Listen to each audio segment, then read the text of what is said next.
சரசந்திர ஐயா அவர்கள் இப்பொழுது அலுவலகத்தை நாடாவட்டி திறந்து வைப்பார்.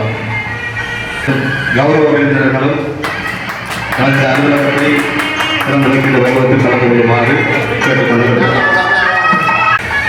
ஓடிக்கொண்டிருந்த சொந்தங்கள் வவுனியா ஊடக அமையம் என்கின்ற ஒரு சமுத்திரமாக ஒன்று திரண்டு இன்றைய நாளிலே வவுனியா ஊடகவியலாளருக்கான ஒரு அலுவலகம் திறந்து வைக்கின்ற இந்த நிகழ்விலே இணைந்திருக்கிறது.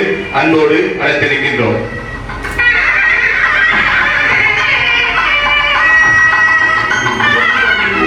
நமது தொடர்ந்தும் இன்றைய சிறப்பு விருந்தினராக கலந்து கொண்டிருக்கின்ற வவுனியா பிரதேச செயலாளர் கமலதாசன் ஐயா அவர்களை ஏற்றி வைக்குமாறு கேட்டுக்கொள்கிறார். கண்ணன் அவர்களையும் அவர்களை தொடர்ந்து வவுனியா வர்த்தக சங்கத்தினுடைய செயலாளர் மதிப்புமிகு திரு தயாபரன் ஐயா அவர்களையும் பாங்கலக்கின் சுடரையத்தினுடைய தலைவர் திரு ராஜேஸ்வரன் ஐயா அவர்களையும் பாக்கிய திரு செல்வதாசன் அவர்களை திரு வசந்தகுமார் அவர்களையும் மங்களக்கின் ஒரு சுடரனை ஏற்றி வைக்குமாறு அன்போடு அழைத்திருக்கின்ற சங்கத்தினுடைய செயலாளர் திரு சத்சுருவன் அவர்களையும் மங்கள விளக்கின் ஒரு சுடரனை ஏற்றி வைக்குமாறு அன்போடு அழைத்திருக்கின்ற கட்டடத்திலே பாதிக்கப்பட்ட வண்டி மண்ணின் தலையாக இருக்கின்ற வவுனியாவிலே பல சிரமங்களுக்கு மத்தியிலே ஊடகவியலாளர்கள் பணியாற்றிக் கொண்டிருக்கின்றார்கள். குறிப்பாக அனைவரது கூட்டு முயற்சியாலும் இன்று இந்த குறிப்பிட்ட நேரத்திலே திறந்து வைப்பதற்கு தமிழச்சம்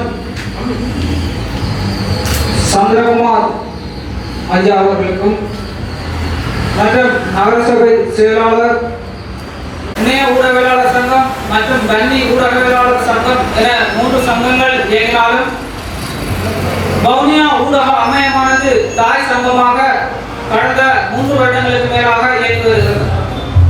அத்துடன் இவர்களை ஒன்றிணைத்து இயங்கி வரும் எமது வவுனியா மாவட்ட ஊடகவியலாளர்கள்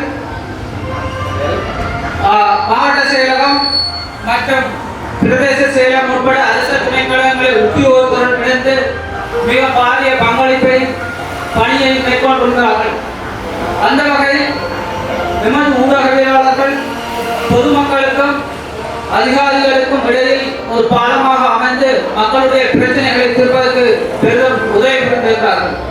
அத்தோடு இல்லாமல் மிக நல்லிணக்கமாக வவுனியாவிலே சிங்களம் தமிழ் என்ற வேறுபாடு இல்லாமல் சிறப்பாக பணியாற்றி வரும் ஊடகவியலாளர்கள் கடந்த பெருந்தொற்று காலத்தில் கூட ஊடக பணிக்கு மேலாக மனிதாபிமான பணிகளை மாற்றியிருக்கிறார்கள்.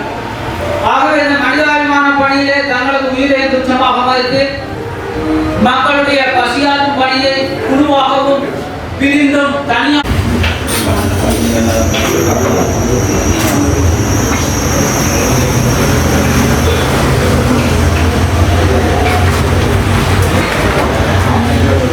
அந்த ஊடக அமைய நிகழ்வை பயன்படுத்தி தன்னை தூக்கி வளர்த்தவருக்கும் நன்றி தெரிவித்து அமர்ந்திருக்கின்ற சங்கத்துடைய பொருளாளர் திவ்யா அவர்களுக்கு நன்றியை கூறிக்கொண்டு சற்று நேரம் ஒரு புகைப்படம் குழு புகைப்படம் முறை எடுத்து செல்ல இருக்கின்றோம். மீண்டும் ஒரு முறை நன்றி சொல்பவரை போல நன்றி கட்டவது யாரும் இருக்க மாட்டார்கள் சொல்லுவார்கள். ஏன்னா ஒரு ஆள் விட்டாலும் பிரச்சனை போயிடும்.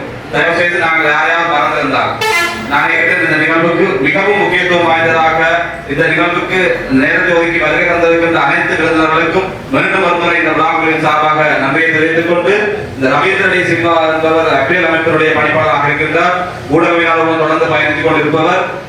நேற்று நாங்கள் தொலைபேசியில் அழைத்ததற்கு அமைவாக இந்த கட்டடத்திற்குரிய 2 வருடங்களுக்கான வாடகை பணத்தை வழங்குவதாக உறுதியளித்ததோடு தளவாடங்களை இலவசமாக இன்றைக்கு நிகழ்வுக்காக தொடர்ச்சியாக எங்களுக்கு வழங்கியிருக்கிறார்.